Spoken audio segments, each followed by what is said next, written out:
here we are. Much bigger crowd than Harvard, by the way. Thank you for being here.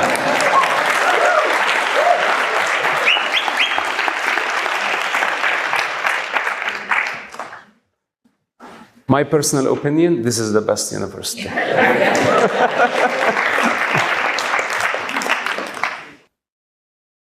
Where do I begin? So much chaos, so much conflict, and war of narratives. And on a personal level, I'm just caught up in this entire chaos. My personal choice, I don't want to be in it. For many people, it's like creating a career. It's business. And for me, I tried to escape it a long time ago from the Middle East. Even I had to abandon my family, lose my security, everything that had to do with the Middle Eastern culture. It's not that I'm saying anything against it. I just did not want to be part of that chaos anymore. The religious war, the political war, the human delusion, the torture, the child abuse, the children indoctrination, the deception. I got so tired of that. And I thought I moved to the United States, where things are going to be much better. You know, back in 1987, when they started chanting, Intifada, Intifada, and from the river to the sea, whatever they meant, things developed very, very fast in a negative way. Within 2 years, it became an absolute chaos. Stabbing, mass shooting, suicide bombing. And the situation became irreversible, even up to this point. It's very hard for me to actually trace the chain of events that brought us there. But my personal opinion, that the false narrative lead eventually to violence. When some people live in the victim mentality and they feel that they are entitled for revenge or entitled for something, and the people don't meet with their expectations, then they decide to turn violent. I think this is not acceptable. This is not the qualities of the civilized society, the developed societies. And this is the jungle where I came from, where in our city, I witnessed one time honor killing. I don't know if you understand what an honor killing is. It's basically killing a woman for shame, even if the woman was raped in that culture. The parents or the siblings would feel so much shame that they prefer to kill the woman, bury her, so they don't have to deal with the social pressure. One of those days, a father killed his daughter at the city center with a metal pipe, opening up her skull, as hundreds of people watched the event and no one stopped him. Why? Because women in that culture, and I don't mean to be offensive, are considered as a property. It's up to the father, it's up to the brother. This is not the business of the other people walking on the street. I mean, it's very, very hard for me to talk about this stuff because it appears like I am bashing into the Middle Eastern culture and people, but it's really important to understand. Because what is a society, if the society agrees on violence towards women, abuse towards children, and the legitimacy of child indoctrination, what is left in the society? It's finished. What is a society where women are cancelled? So many people go into the rabbit hole trying to figure out the origins of the Middle East conflict. But nobody asks the question, let's say, make the connection to the women abuse and to women cancellation. I'm not saying that women are not strong there. Some women are very, very strong. But when you steal women's freedom, then you kill the essence of the social creativity, the spirit of the society, and the diversity of the society is finished. As some of you know, I was brought up in a Hamas household as part of the Islamic, Middle Eastern, Arabic culture. My ethnicity is Arab. Many people mix between Arab and Palestinian. And we tell them Palestinian is indoctrination. It's not an ethnicity. It's not a race. It's not a religion. It's just indoctrination, a political ideology that actually started in 1964. But Arabs, we were before Islam was born, with a great heritage. And I would never actually go against the Arabic culture or the Arabs as ethnic group because it's legitimate. And they have a heritage of an intellectual property, poetry. They're known for their generosity. There are so many amazing things about the Arab culture that actually has been forgotten and replaced by a totalitarian system that most people consider it as a religion. And when I rebelled against the religion, and when I rebelled against the political ideology, that, as a child, they had to force on me the Palestinian identity, expecting from me to die for the cause. And I wanted to do that. I wanted to please society. I wanted to please my parents. I ended up going to prison because of that, multiple times.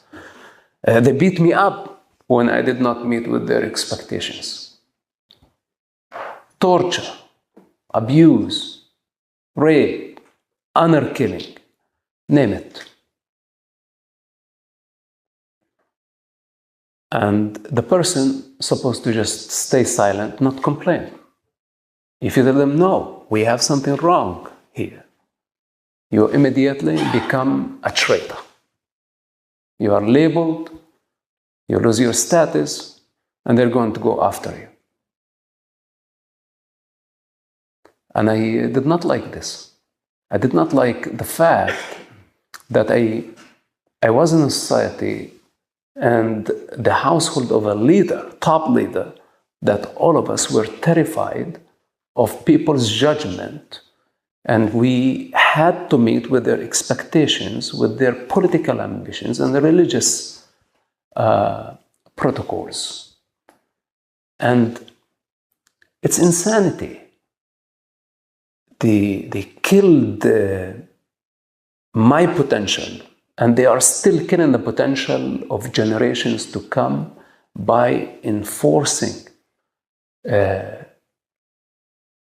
nonsense. This whole Palestinian thing, and the whole world is divided, and I don't mean to be offensive, but it's truly non-existential. And it's, when I dropped that false identity, it's my birthright. I was born free. I was not born Palestinian. I was not born American, even though today I'm a proud American. But didn't I have the right to say that I don't want to be Palestinian since my ethnicity is an Arabian? This is my mother tongue. This is my language. This is my culture. A Palestinian thing started by Yasser Arafat, an Egyptian person.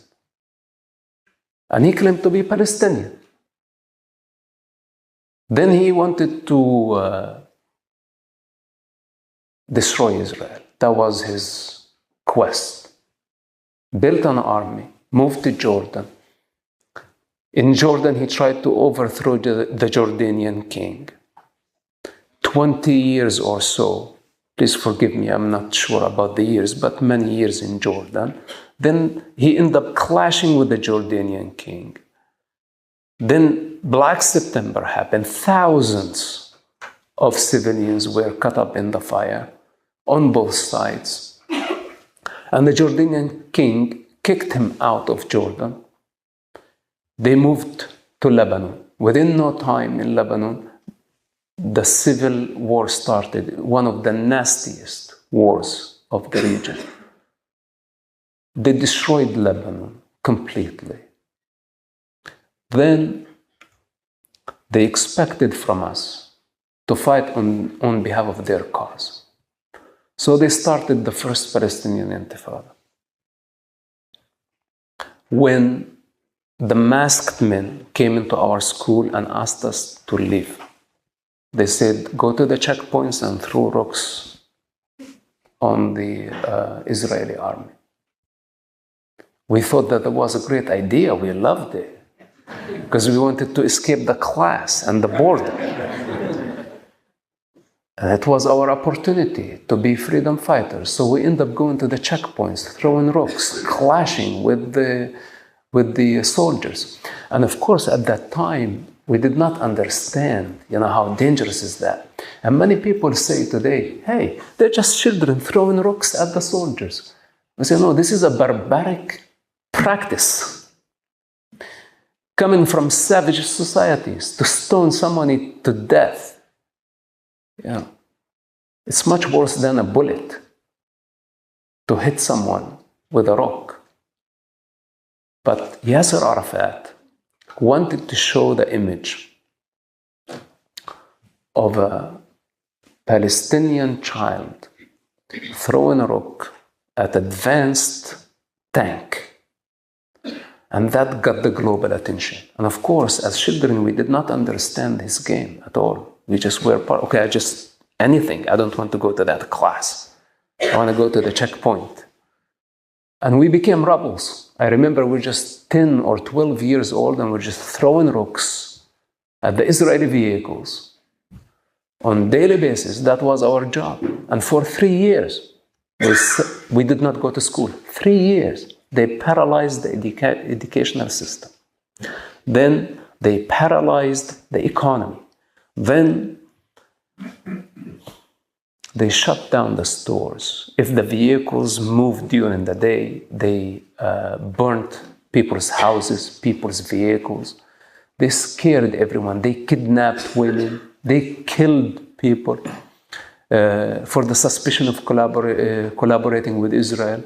And not to mention the clashes with the IDF that resulted also in civilian casualties. It just, things went completely out of control. So the first targeted schools and universities. And today when I look what's happening in the United States, it's just opened my trauma. Like I now remember where exactly we were before things got really bad in the West Bank and Gaza.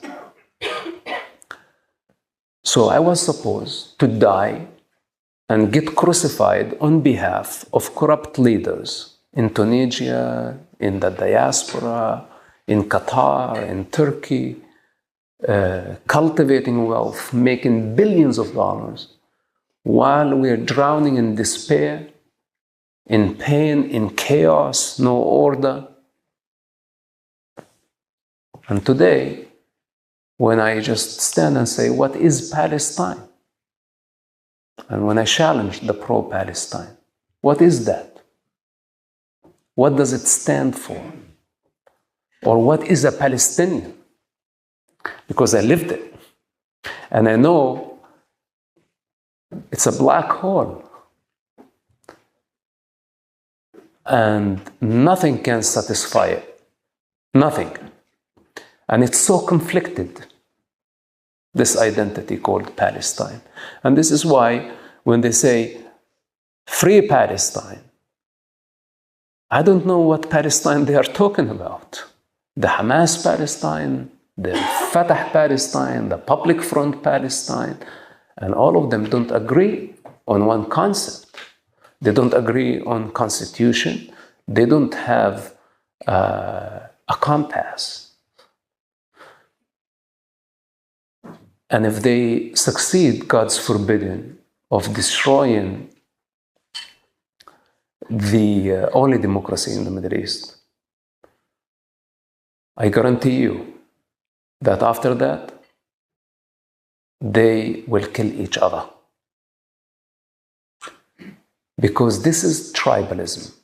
And we are caught up in the situation of a 7th century tribalism. It's not up to the individual or individuality like here. And some of us, of course, want to enforce our values on a culture that does not believe in right and wrong, or they believe in shame and honor. And it's all up to the tribe, not up to the individual. If the individual is not under the umbrella of the tribe, they get eliminated, disowned. Their blood become halal. And I'm a living example. And by the way, many people think like, why did you're a sellout. You sold your family for the shekels. Easy said. But in reality, it's the biggest challenge. Because outside of the tribe, in that culture, it's very similar when you take a fish out of the sea. It dies immediately. We're so dependent on the tribe. And I did not like that I had to please the tribe, and the tribe had to please the value system, the unwritten law of their society, the subculture, and most importantly, where people feel in slavery to such corrupt leadership, in total denial of their corruption. In fact, they think it's a privilege to become a billionaire like Yasser Arafat, and all of them are just small Yasser Arafats. They want to be that.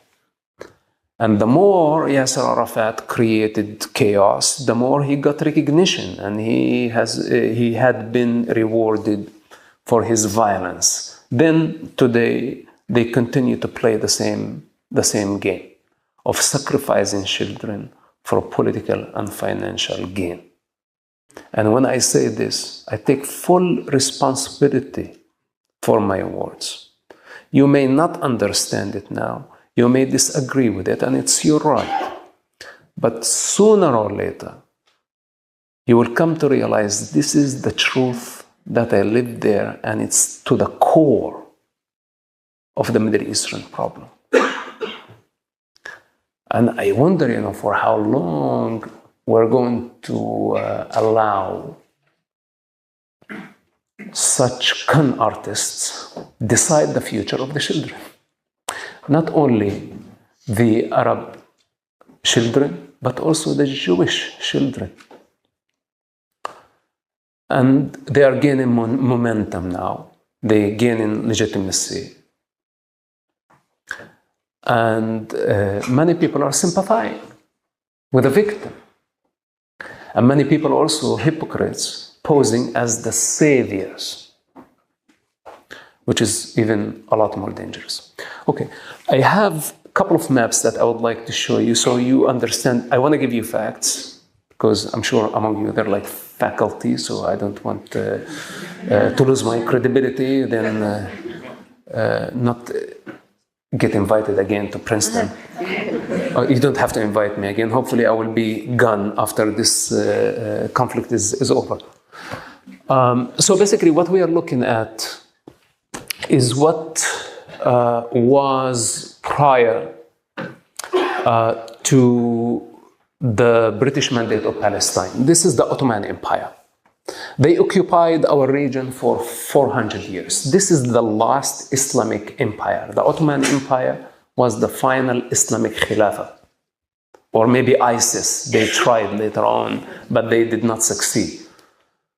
So this is 1913, approximately 6 years before the collapse of the Ottoman Empire, which was the outcome of the World War I. And can we see, please, map number 2? There we go. So now this is the new color. What you see the British influence and control. Most of the land that I'm interested to discuss tonight is between France and Great Britain. This is when the British Mandate of Palestine was born. It started developing in 1919, but then it was manifested in 1922. This was the beginning of what we know today as Palestine. Of course, why the British choose the name of Palestine? Because there were some ancient group that actually we don't have any evidence of their existence except in the Jewish Bible, and could be some Roman text that called the Philistines. But they vanished. To connect them to the people today and say, they have the same DNA, they have the same Bible, they have the same currency, they have the same scripture, lineage, that's not true. They're totally disconnected. And so they call the region from the river, the Jordanian River, to the Mediterranean Sea, Palestine. In that region, we had Jews, Arabs, Druze, Christians, Muslims, invaders, all type of people. And all these people were given a Palestinian passport issued by the British. So the Jews who lived in that era, the colonial entity, from 1922 to 1948, the Jewish people were called Palestinians. Everybody was called Palestinian. But who invented the name Palestinian and who issued the passports and the currency? It was the colonial entity of Palestine. When they say it's the British Mandate of Palestine, so Palestine is called after the mandate, not vice versa. So basically, this is where it started. And as you see, prior to 1922, there was no country called Palestine. There was the Ottoman occupation, approximately 400 years, or actually exactly 400 years of occupation. These are the ones who kept us in the darkness because they put a siege on our region. They do not allow us to read. They did not allow us to print. Europe got out of the dark ages. They start printing. They rebelled against the absolute control of the church. But the Ottoman Empire, they kept us in the darkness. They did not allow any intellectual property coming from outside world. We were totally disconnected. And of course, our ancestors. And we did not have, of course, internet at that time to have access to the rest of the world. So this is why, actually, let's say one of the main reasons, as a person who studied history, why we are a few hundred years behind Europe and a few hundred years behind the rest of the world. because of the Turks who enslaved us. The Jewish people could not handle it. They could not handle slavery. This is why they migrated. It was an ethnic cleansing process by the Islamic Khilafah. And it was not coincidence why the Jewish people start returning to the land of Israel immediately after the collapse of the Ottoman Empire. Because we are talking about 400 years of ethnic cleansing. And people accuse the Jewish people, the indigenous people who have roots, who maintained presence, who were forced out of their land, spread throughout Europe. Then they had to face the Holocaust. And when they migrated back to their homeland, to where they belong, after many, many years of ethnic cleansing, they have been accused as colonizers. Does not make sense. Because people have the right, especially prior to Sykes-Picot. This is Sykes-Picot, by the way, when the land was divided, as you see, all the colors, the colonial entities of the Middle East. So there was no political borders. People were able to just ride the donkey from Mecca to Jerusalem.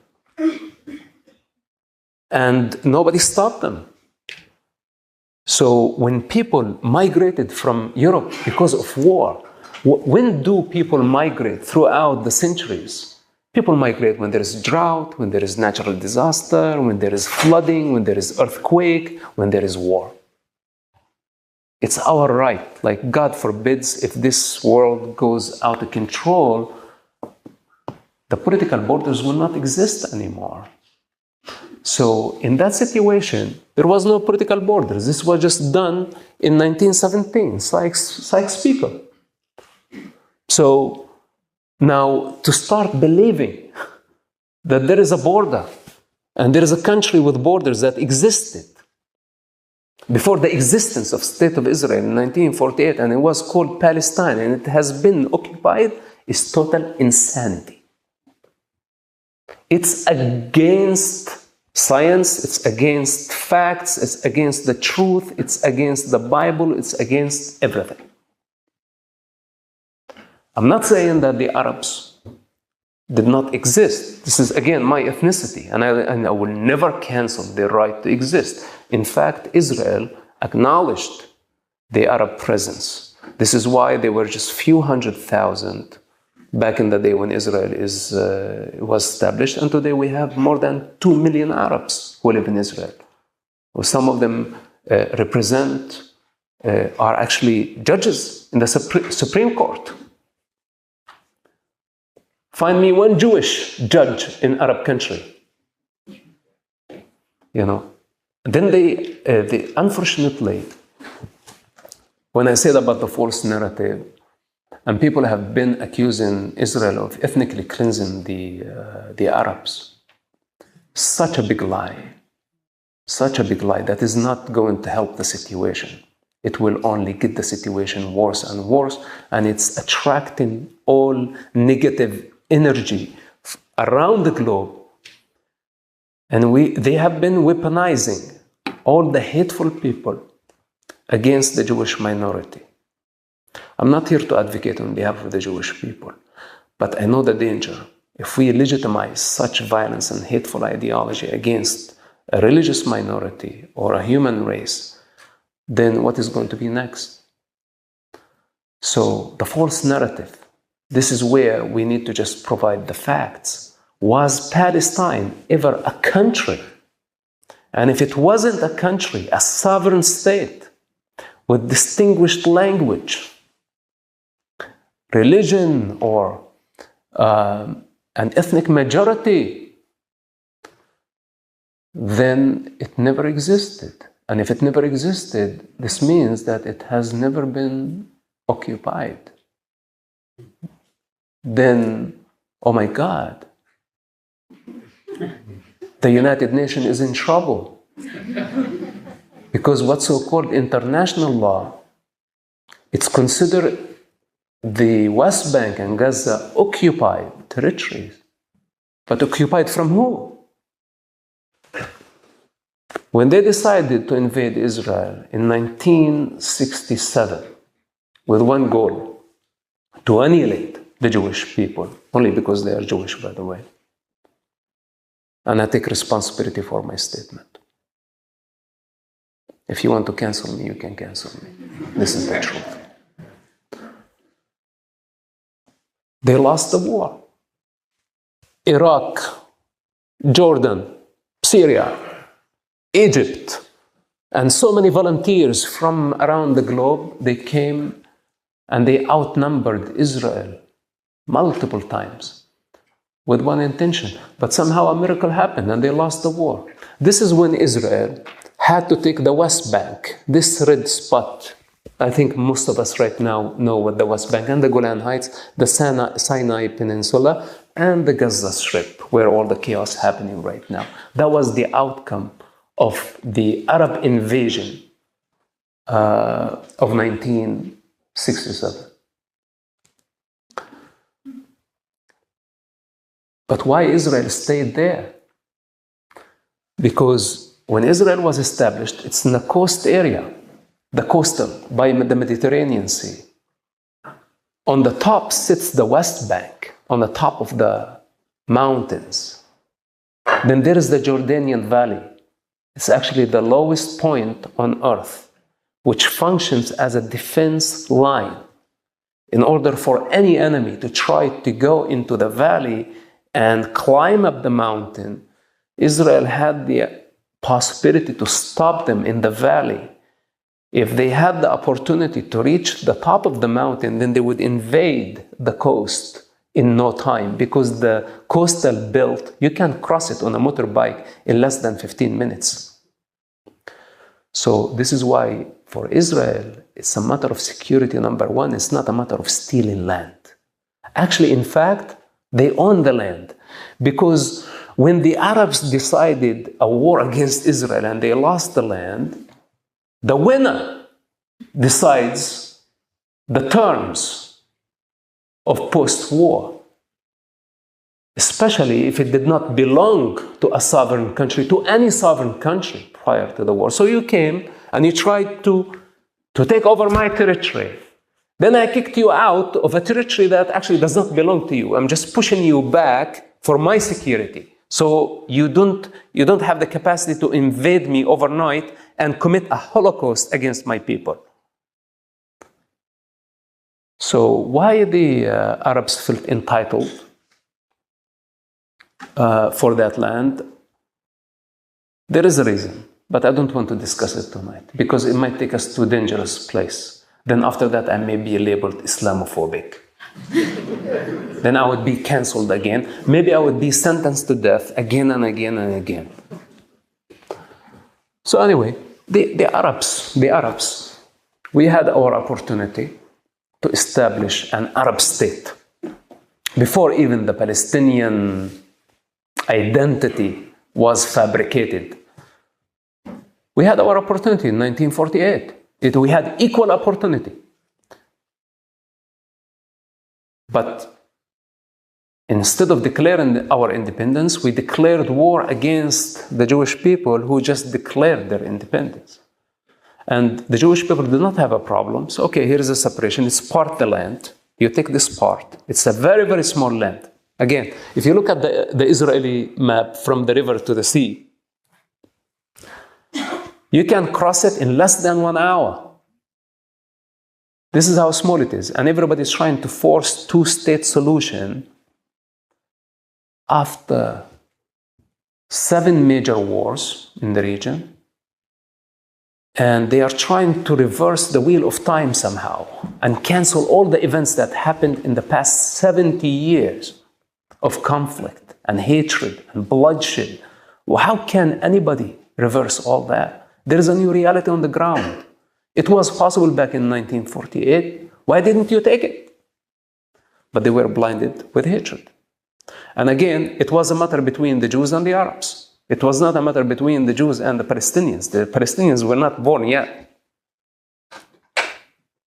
And of course, The Jewish people refused to identify themselves with Palestine because Palestine to them was the colonial entity, and they fought against the Brits and they earned their independence. If you study the Jewish history and their struggle to earn their independence, it was not given to them as a gift, as many people actually say.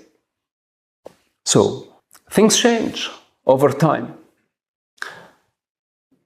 But Yasser Arafat declared the Palestinian independence, I think it was in 1988. This was 40 years after he had his first opportunity, or after the Arabs had their first opportunity to declare their independence. In 40 years, many, many things changed. And Israel would never trust the Arab countries ever again after their campaign in 1967, especially their war in 1973, which they got very, very close actually to annihilate the Jewish state. And this is why the Jewish people did not want to identify with Palestine, even though the Israeli Prime Minister at that time, Golda Meir, held a Palestinian passport. She was a Palestinian. But the Jewish people have an authentic identity, an identity that is older than 5,000 years, older than history. They choose to be their own true identity after the termination of the colonial entity in 1947, 1948. And why we think that we have the right to tell them, no, you don't have that right. No, Israel is known with overwhelming evidence to their existence, artifacts, archaeology, temple, currency. 5,000 years ago, or 3,000, thousands of years ago, let's say, it was the shekel. And today, it's still the shekel. It was the Bible, it's still the Bible. The temple. And the Muslims built their mosque on the top of the Jewish temple. And they have been preventing the Jewish people to worship freely in their most holiest site. And the state of Israel, in the heart of its capital, say it's okay. Let's get along, preventing their Jewish citizen from entering actually Temple Mount, to just avoid clashes with the Arabs or any wars. So tell me, who's taking responsibility and who's being actually irresponsible, waging religious wars and hatred against religious minority? Can we please see just the map number 3? So this is Israel today, and as you see, this is Ramallah up there. This is my hometown where I was born. I had never been to Gaza except like until this war. I went to Khan Yunis for just a couple of days to see Hamas tunnels. I wanted to go into them. I wanted to see them firsthand because I thought maybe it could be just like a lie. I have to go inside. I went in this tunnel, was 2-kilometer tunnel beneath Khan Yunis, where Hamas spent billions of dollars on building a metro. They could have built above the ground, but they choose to build below the ground, embedded in the most populated area in the Middle East, could be on the face of earth, Gaza Strip, per capita.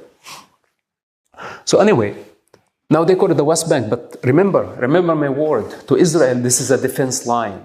It's a defense line because in the surrounding areas, we have the Houthis in the south, then we have in Iraq a new Hezbollah, we have the Shi'is, we have the Islamic revolution of Ayatollah. They call it Iran wrongly. The people of Iran don't belong to that culture. It's just like another fanatic group who hijacked the Iranian people for the last 46 years. So basically, hundreds of millions of people. Israel is very, very small. We saw what happened on October 7th. They can invade in masses. Then it would be chaos if Israel does not stop them in this natural defense line, the Jordanian Valley. The only way, or the other way, to nuke the people. And we don't want to reach that point, to start like throwing mass destruction weapon because Israel is totally outnumbered. So with that said, we need to respect the reality on the ground. We're not looking only at map. We need to understand geography. We need to understand history. And I separate myself. I don't want to consider myself educated. But you are educated people. And all this chaos is based on lies. So we must bring the facts and the truth to the public. Otherwise, this Palestine is a very, very dangerous trigger. And you see how it developed, how fast it developed. And today, so many people have been legitimizing violence by the name of occupation, colonialism. Even today, here on campus, we have calling to divest from Israel, boycott Israel, sanction Israel, arm embargo. Why? Why? How else can we deal with Hamas? And this is an organization, by the way, my father helped establish. How else can we deal with this? And I tell you something, negotiations between me and my father reached a dead end. And that's me and my father. That's it. There is nothing to talk about. I cannot convince him, and he cannot convince me. And one of us is right, and the other is wrong. One of us is to the right side of history, and the other one is on the wrong side of history. And at this moment, I am not claiming that I am on the right side of history, but time will prove. What I know for sure, and where I stand in certainty, that violence is a dead end. And unfortunately, when they decided to go and did what they did on October 7th, I saw the footage that some of the public saw, and also I saw footage that was not released to the public, especially in relation to rape.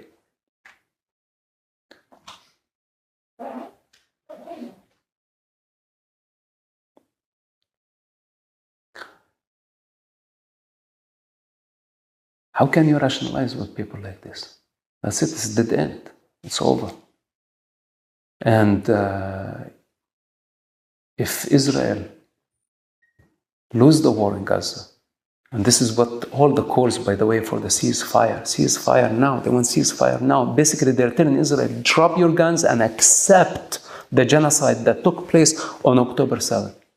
Accept the ethnic cleansing of 20 Jewish communities that they were killed based on their race, ethnic, and religious background.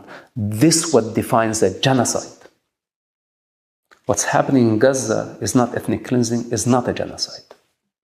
But they have been enjoying the accusation of Israel, delegitimizing Israel, and creating a global chaos and spreading the false narrative of something called Palestine that never existed. This is why I am here today. And I take responsibility and I challenge the historians, I challenge the journalists, I challenge the philosophers, I challenge whoever, because I belong to that part of earth. This is my birthplace. This is where I came from. And earth has been crying. Enough. Enough is enough. Enough indoctrination, enough child abuse. They were not born Palestinians. They were born free, and they have the freedom to decide their future, and enough of Yasser Arafat's. And all these con artists who want to continue sacrificing children for their political and financial gain. Enough of this game. Enough. Call it Palestine, call it Wakanda, whatever you want to call it. So I don't want this to go so long, so I can take some Q&As. I can go on and on for eternity. For me, this is the hardest thing to talk about, but I have no escape. It's my responsibility. I spent half of my life in the Arab society, half of my life, and half of my life with the Jewish people, equally. And this is how I learned about both cultures. And this is how I know both societies and what they stand for. And one of them is the death culture that does not have actually regard to the human life, whether it comes to women or children. And I tell you, there is no society if women are not treated equally and respected and loved and protected, not abused and killed for very, very stupid and ignorant reasons. This is what we are dealing with. This is the root cause. It begins there. The universal design, man and woman, opposing forces. They clash, but somehow they find equilibrium. Then there is creation, and there are families, and there are like amazing things happening. Beautiful societies, and all type of creativity. But then, to have a society that is empowered by masculinity, this is an ugly society, and it's a violent society. The Palestinian problem is not a political problem, it's a psychological problem. It's a psychological problem. It's based on a false narrative. It's a narrative of victimhood. And the Palestinians, what so-called Palestinians, need to grow up, time to grow up. They want to call themselves Palestinians. I don't care. But it will continue forever as a political ideology. Imagine, some people claim to be fighting against colonialism, adapting a colonial entity as their national identity. What a joke. Against the indigenous of the people of the land that actually have all the evidence that support that. Accusing the indigenous of being colonizers and posing as the indigenous people. But this is the human delusion, the inversion of narratives. This is, again, it's a topic really to be discussed in the psychology departments. This is not a dispute over land. It's not about land. Israel is beyond, the Jewish capacity is beyond political borders. Just look around the globe. There are Jewish communities all over the world, and they have been contributing to life and to their societies. Most wonderful people. Just think about how many Nobel Prizes the Jewish people have, and compare it to the others without mentioning names. How many they have achieved. They are recognized by their violence. They are recognized by their intimidation and bullying. And they are recognized because they are a majority. And they're recognized because they have the oil money. And they are recognized because they own trusts, bonds, banks. And if they move their finances from here to there, what would happen to the system? Hence, the politicians have been compromised because they're afraid. So, you can think of it as a dispute between what's so-called Palestinians and Israel. And there is injustice against the Palestinian people that if we reward them today after October 7 and 70 years of targeting civilians indiscriminately, if we just tell them, here is a Palestinian state, let's fit it in this very small build, like the attempt of trying to fit 2 elephants in the eye of a needle. Let's try, see what happens. It's not going to work. Not in the near future. And I have to warn you, all the attempts trying to force Israel to do that are going to just complicate the situation. I'm not saying that the Arabs don't have the right to self-governing.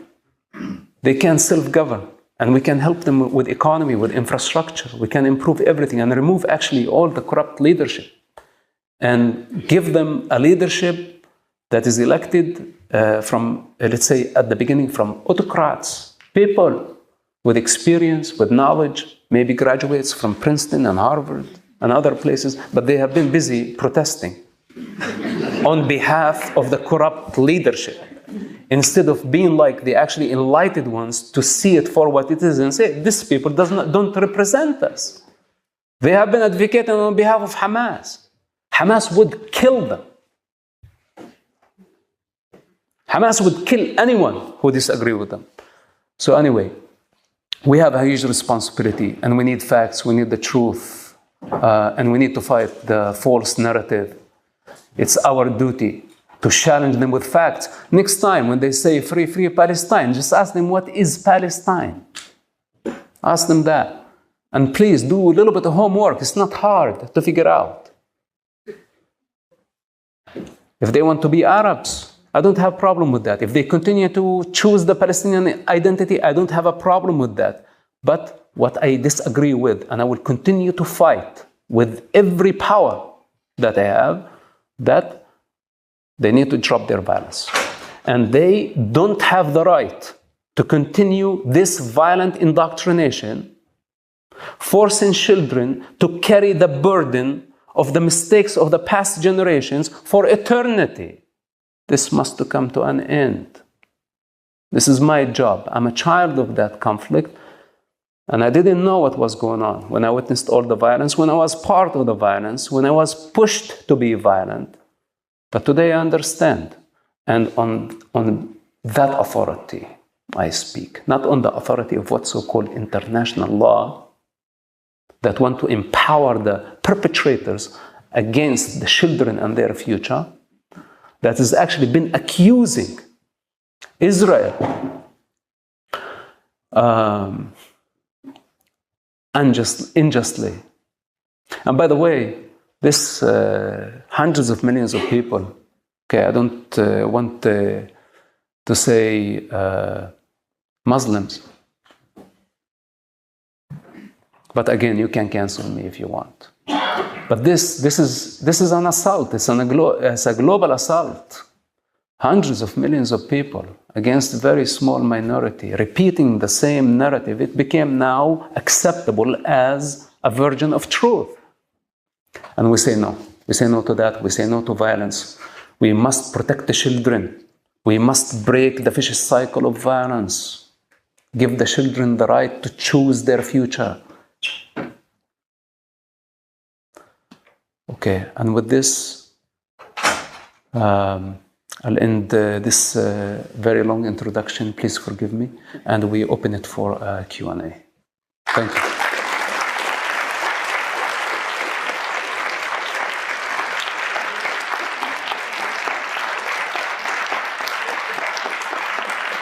Thank you.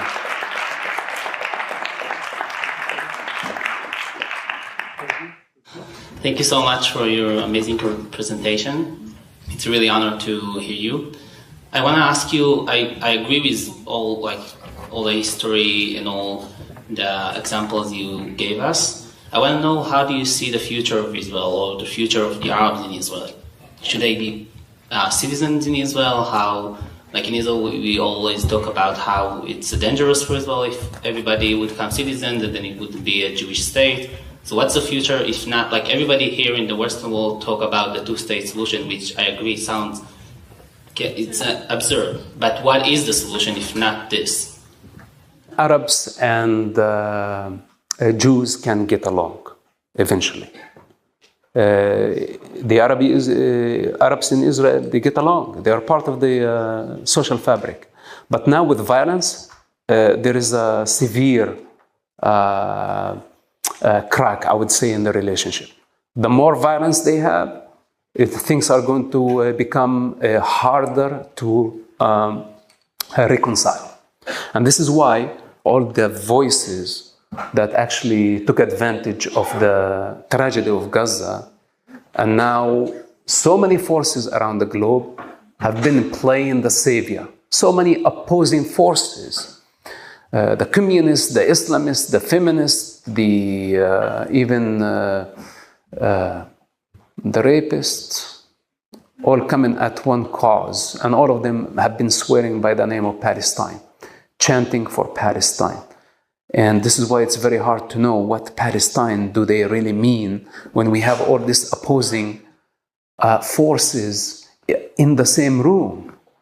What do they really mean? And everybody is using Palestine only as a device, And they have been saying, globalize it. And I say, no, don't globalize it. We need to localize it.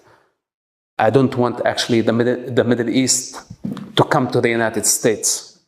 I don't want to see the Middle East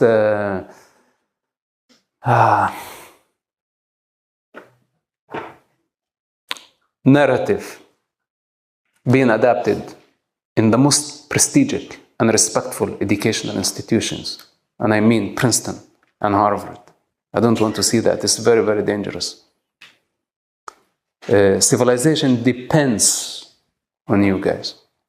And we don't want to be infiltrated at this level, at this degree, by importing victim narrative. All of a sudden, instead of being the conquerors of the human delusion, of the cave of Plato, we are just stuck in it right now, not having the power to discern what is true and what is a shadow.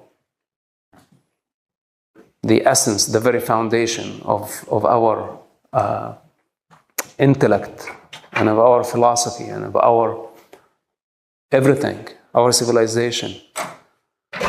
So they want to globalize it, and this is the danger. If they succeed in building enough momentum, then this is going to be Gaza eventually. But unfortunately, instead of admitting that the use of violence proved to be wrong, that they achieved nothing, and when I say they, I mean the self-proclaimed Palestinians, regardless of their background and regardless of their goals or whatever they project on this concept of Palestine. So, first of all, we must work very hard to localize it. Keep it in the Middle East. Don't bring it to the United States. Because if they spread it worldwide, then they are going to just complicate the situation. They are going to make the problem irreversible. And we don't want to reach that point. Up to this point, I still have faith that the Arabs, the Jews, Druze, Persians, Kurds, these are legitimate ethnic groups of that region. They are known for their existence for thousands of years. And they are not religions. They can adapt, they can change, they can learn from each other, they can coexist, they can find an agreement. But ideologies and narratives and human delusion, that is an attempt to satisfy every group's political ambition that cannot be satisfied. And now I have also to come and compensate the people who never lived in the region, who want to push the violence in a certain direction by pushing false narrative. This is very, very dangerous. When they say free, free Palestine, who is going to pay for that? Who's going to pay for that? And is Palestine a hostage in my backyard that I need to free it? They should have been screaming, construct or build Palestine. What actually the Arabs failed to do. Palestine is the shame on their forehead that they failed to build their state, their Arab state. Instead, now they have only a concept and they are very excited about globalizing it. The more they globalize it, I tell you one thing, what will happen? This distance between the Arabs and the Jews in the Middle East will continue to widen. If we help them to drop violence, to accept facts, to accept that Palestine never exists, but still have the possibility of building a Vatican. You know, the Vatican does not have political borders, does not have armies, but it's one of the most powerful countries in the world and one of the richest countries in the world. So Why are they insisting on the army? Why are they insisting on the militia? Why are they insisting on all that? And they want to keep the people divided. They divided the Arabs and the Jews by the name of Palestine for the last 70 years, and now they are dividing America, and they are dividing the West. And if we allow them to continue like this, we will look and we will see Gaza everywhere, and we don't want to get to that point. So before we talk about the future is here and it's now. It's our responsibility. We need to start to put our foot on the right path by being truthful and also by being strong and not to give in to false narratives. Sorry for the long answer. This one is very difficult for me to answer in a short way. How can we empower more voices like you and create an alternative political power to challenge Hamas? Well, as long as they are willing to die, this is what it takes. You know, in my case, I jump first, then I think. I went against my rational mind. I went against my interests, my security, because whatever I had to witness throughout my childhood was just enough for me to rebel eventually. And I'm glad that I rebelled and I told them, you know what, I don't care. But they want me dead. They want me dead. And many people are afraid. Many people don't want to lose their security. They're afraid to get out of their comfort zone. They're afraid to get out of the cave, back to the Greek philosophers. They want to just keep looking at shadows and continue to be believers. If I tell them there is a killer behind this wall, they're going to sit here for eternity scared of getting killed. But there could be only one courageous person, open the door and go to the back and look and says, like, there is no one there. And when he comes back to the room and say, hey, why are you scared? There is no one there. But that's the difference between the Noah and the believer. And the majority of humanity are believers. They just go on the social media for a couple of hours and all of a sudden they became historians.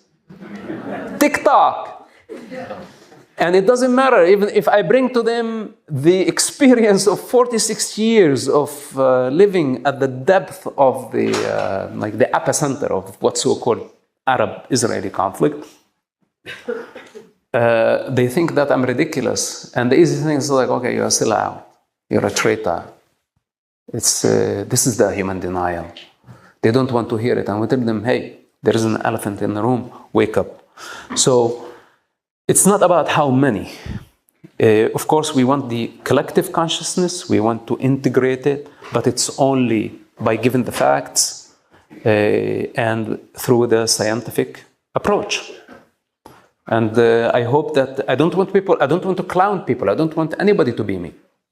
I just want them to have critical thinking. And when that they can doubt their beliefs. And that they have the courage afterwards to challenge their belief system. You know how many people have been trying to, here in the United States, if it was Muslims or if it was Middle Easterns, I understand. It for them is like, how come did you live and survive without the tribe on your own? And you're still actually standing alone and standing strong and firm in your position. They know I'm supposed to be dead long time ago. This way they've been inciting. They want me dead. Every time, you know, I'm an American citizen. When they say he's a traitor, they have been validating Hamas death sentence against me. They're basically doing the same thing that my father did. So this is where the fear, this is where the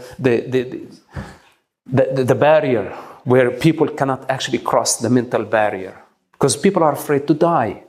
And I am not expecting from everybody to fight for their freedom if they have to die. So basically, I know who I am. I walk the walk. I do what I'm supposed to do. If I inspire others, I hope that they do it their creative way. And the reformation eventually will happen, whether if it's in my lifetime or after this body perishes. And I hope that we will help humanity to evolve to a much higher level of consciousness. Okay. Okay, maybe we take just the last question because it's taken too long. Please, make it a good question. A lot of pressure here. So Please. you know the psychology of the leaders of Hamas better than anyone else. What I'm interested in knowing is what you think will help to achieve change. How can we make a change, a more positive change, knowing the psychology of Hamas? What do you propose in terms of either, I can't imagine talking to Hamas is going to do anything, but, what's the solution? How do we achieve the solution of getting rid of Hamas other than through returning violence? Okay. Well, first of all, there are principles for dialogue, like to have a talk with somebody. First of all, they must believe in dialogue. If they don't believe in dialogue and they're pointing a gun towards your forehead and they say, I want it the way I want it, then we cannot negotiate with them. And when we have fanatics or extremists, terrorists who just made up their mind and they don't believe in diversity of life, they don't believe in dialogue, they don't believe in other opinion, and they want to act violently if you challenge their belief, or they want to cancel you completely or even sentence you to death if you challenge their logic or their delusion in this case, then we come to the inevitable, which is the use of force. And this is what's happening at this stage. So unfortunately, this war was inevitable. For Israel, there was no way to just sit down and accept that savages would come and do what they did to women, to children, to elders, to Holocaust survivors, to just basically civilians. It's impossible. So let us just go through this difficult time, which is the last resort. This is what Lao Tzu, one of the greatest Eastern philosophers, he always said that, or she, we don't know if it's a he or a she, Lao Tzu, that the use of force is justified, but as the final resort. And I think Israel has been doing everything within their ability to minimize the civilian casualty, and all the propaganda and the false narrative is based on Hamas statistics, who have weaponized civilians to delegitimize Israel globally, knowing what would happen if civilians would die. So they multiply, they exaggerate the statistics in order to gain global sympathy by sacrificing their own children. Multiple crimes, multiple war crimes. So we must remove them from power and God's willing that Israel will succeed if we give Israel enough support.